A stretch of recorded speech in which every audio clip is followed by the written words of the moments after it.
अहमदनगर दक्षिण लोकसभा मतदारसंघातील भाजपचे पराभूत उमेदवार सुजय विखेंनी ईव्हीएमवर संशय व्यक्त केलाय। त्यांनी 40 मतदान केंद्रावरील ईव्हीएम आणि व्हीव्हीपॅटच्या पडताळणी करता निवडणूक आयोगाकडे अर्ज केलाय। त्यामुळे विरोधकांचा ईव्हीएम विरोधी भूमिकेला बळ मिळालेला आहे। नुकतंच अहमदनगर दक्षिण लोकसभा मतदारसंघात बिग फाईट झाली। भाजपचे सुजय विखे विरुद्ध शरद पवारांच्या राष्ट्रवादी काँग्रेसचे निलेश लंके या लढतीत लंकेंनी विखेंचा पराभव केला। पण विखेंना आजही आपल्या पराभवावर विश्वास नाही।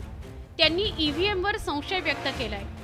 विखेंनी 40 मतदान केंद्रावरील ईव्हीएम तसंच व्हीव्हीपॅटची पडताळणी करण्याची मागणी निवडणूक आयोगाकडे केली आहे।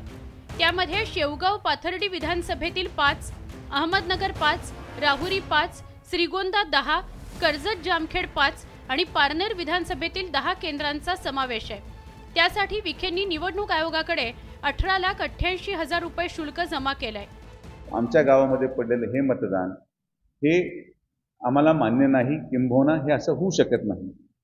अशा प्रकारे कार्यकर्त्यांनी भावना व्यक्त केल्यावर कार्यकर्त्यांच्या भावनांचा आदर करत त्यांच्या मानसिक समाधानासाठी काही बूथ जिथं त्या भावना अति तीव्र होत्या असे बूथ निवडून ते ईव्हीएम आम्ही निवडणूक आयोगाला रितसर नोटिफिकेशन काढलेल्या रकमेचा भरणा करून आम्ही मागणी तपासणीची केलेली आहे।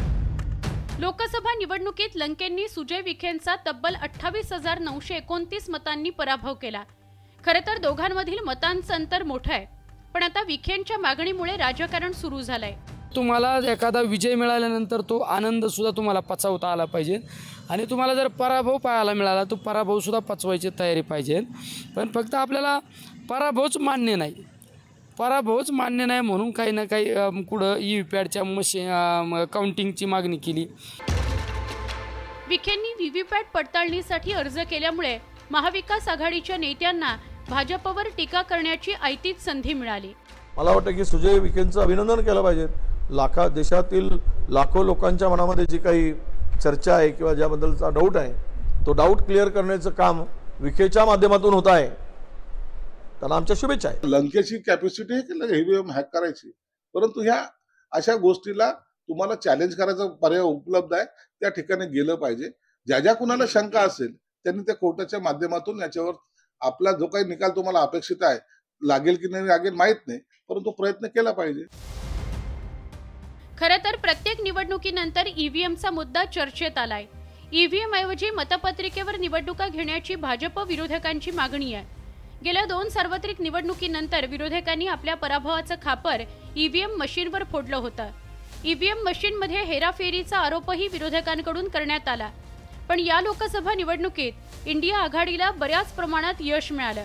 त्यामुळे यंदा ईव्हीएमचा मुद्दा थोडा मागे पडल्याचं बघायला मिळालं। त्यावरून पंतप्रधान नरेंद्र मोदींनी विरोधकांना टोलाही लगावला होता। मैंने किसी को पूछा, यार ये तो ठीक है आंकड़े वांकड़े, तो मुझे ये बताओ कि ईवीएम जिंदा है कि मर गया। आता भाजपचे माजी खासदार सुजय विखेंनी ईव्हीएम आणि व्हीव्हीपॅटवर संशय व्यक्त केल्यामुळे विरोधकांच्या शिडात हवा भरली आहे। अहमदनगरहून साहेबराव कोकणेसह ब्युरो रिपोर्ट, न्यूज 18 लोकमत।